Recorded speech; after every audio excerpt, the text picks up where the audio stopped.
Hi everyone, welcome to Just Strippin' Things. My name is Alison and today I'm going to be talking about something not stripping or sex work related. Today I'm going to talk about putting people into camps. You see, as a child, I was in a camp. It was an immigrants camp in Karlsruhe, Germany. I was 6 years old. I was with my parents. If I had been separated from my parents, God's only know what would have befallen me. My situation was nothing in comparison to what the asylum seekers are facing in the United States right now.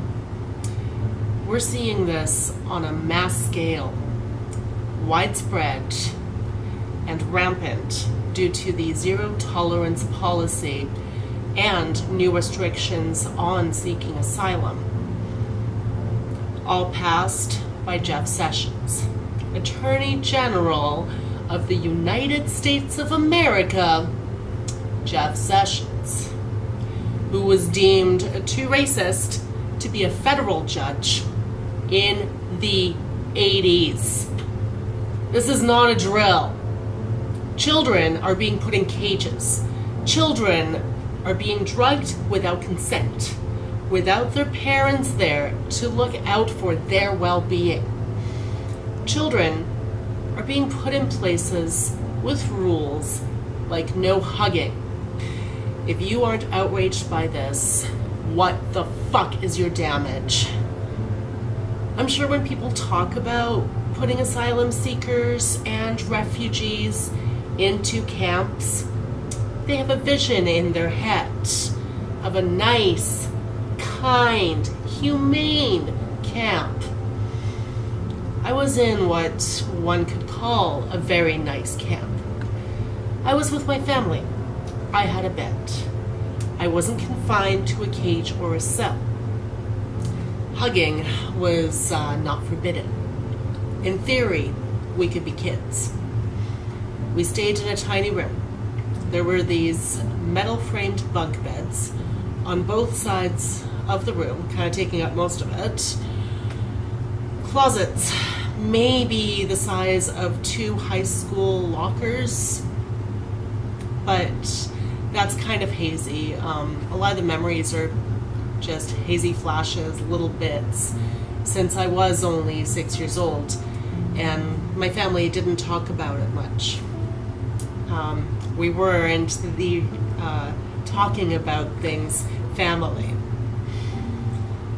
There was a small window with a table and 2 chairs. That table, that's probably my clearest memory, because I spent hours, days, what felt like forever, sitting at that table, head in my hands, moving only to flip the tape over in our cassette player. Vodka Soufflé, Black Sabbath, over and over and over. First time I was depressed was when I was 6 years old. 6 years old in an immigrant camp. There was a shared bathroom with a long line of toilets on one side of the room and sinks on the other. There was no hot water. We had access to hot water in a separate building once a week.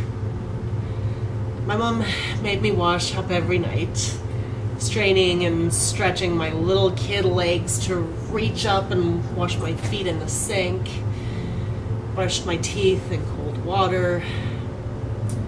To this day, I just can't stand brushing with cold water. The first day or two, I found other children. We did our best to play, but there was nothing and nowhere for us.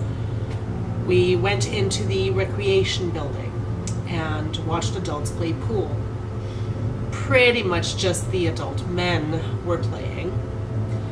We probably asked too many questions, wanting to know how to play and why things were things. kid stuff. We were too small to participate, too full of kid energy to not be a nuisance. We didn't stay long. We tried chasing each other in the narrow spaces in between the buildings. Those huge monoliths that loomed over us, bearing down upon us with stark, cold concrete. I know that there was a fence, maybe walls around us, but those buildings were what I remember caging us in. There was a large gated fence at the entrance. We were confined to the compound. I was a fussy eater, as many kids are, especially at that age. So when we had our meals in the large mess hall type building, I seldom ate at all. My father would sneak out when it got dark, hop the fence, and buy groceries. There was no fridge or stove, so my parents kept some of the more perishable things out on the windowsill so they would stay cold. I still barely ate. If I was alone, without my parents caring for me, making sure I ate even just a little, what would have happened to me? Honestly, I'm not sure how long we stayed there. 2 weeks, a month, longer, no idea. Then the time came to move on to a shared living space in Scheinhausen. We all lined up in a courtyard, waiting for the buses that would take us on to our next destination. I don't know why, but we waited for hours in the pouring rain. Soaked, cold, and malnourished, I got very ill. It took me weeks to recover. Our first pictures from the new home in Germany were mostly of me in bed, sick. I wanted to share this with you all because even if the conditions were as kind and humane as imaginable, it's still an awful thing to do to people, to children. Those kids down there are hurting, suffering, and alone. Nobody should have to live through this, suffer through this. Nobody should be detained in camps, no matter how humane they may seem to the outside eye. Especially not children. Especially not without their parents. This is disgusting, and anyone who supports or defends this in any way should be so fucking ashamed of themselves. Don't put people into camps. Thank you for watching. Let's hope this nightmare ends soon.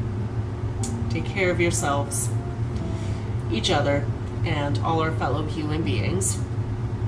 Except for people who support putting other people into camps.